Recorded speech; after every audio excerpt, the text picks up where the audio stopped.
تجارتی خسارہ ہے، یہ بتائیں کہ امپورٹ کو کم کرنے کے لیے حکومت نے کیا اقدامات اٹھائے ہیں جو ان نیسیسری امپورٹ ہے؟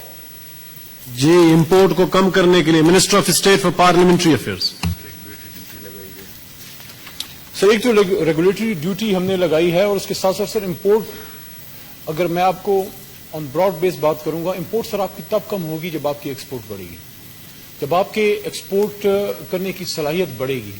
کیونکہ آپ کی جب ویلیو ایڈڈ پروڈکٹس بڑھیں گے تو آٹومیٹکلی آپ کی امپورٹ جو ہے وہ کم ہوگی۔ لیکن اس میں سر یہ بھی ہے کہ اگر آپ ایکسپورٹ بڑھاتے ہیں تو بعض اوقات آپ کو را مٹیریل بھی امپورٹ کرنا پڑتا ہے۔ کبھی کبھار سر ایسا بھی ہوتا ہے، ضروری نہیں ہے کہ اگر آپ کی امپورٹ بڑھی ہے تو یہ نیگیٹو سائن ہو، یہ بھی ہوتا ہے کہ امپورٹ بڑھے لیکن ساتھ ساتھ ویلیو ایڈ کر کے اگر آپ کا ایکسپورٹ بڑھتا ہے تو یہ دونوں ساتھ ساتھ جو ہیں کرسپونڈنگ ایشوز ہیں کہ امپورٹ آئیڈیلی تو یہ ہے کہ امپورٹ آپ کی کم سے کم ہو اور ایکسپورٹ آپ کی زیادہ سے زیادہ ہو، لیکن اگر آپ کی بزنس ایکٹیویٹی ہے اور آپ کی مینوفیکچرنگ ہے، آپ کی انڈسٹری گرو کر رہی ہے تو امپورٹ بھی بڑھے گی، لیکن ساتھ ساتھ یہ پھر دیکھنا ہوتا ہے کہ کیا آپ کی اگر امپورٹ بڑھ رہا ہے تو آپ کا ایکسپورٹ ساتھ ساتھ بڑھ رہا ہے۔ اگر بڑھ رہا ہے تو that is the good sign, لیکن کوشش بہرحال یہ ہونی چاہیے کسی بھی حکومت کی، اور ہماری بھی یہ ہے، پچھلی کی بھی ہوگی، کہ امپورٹ کا جو ہے آپ کا وہ کم ہو۔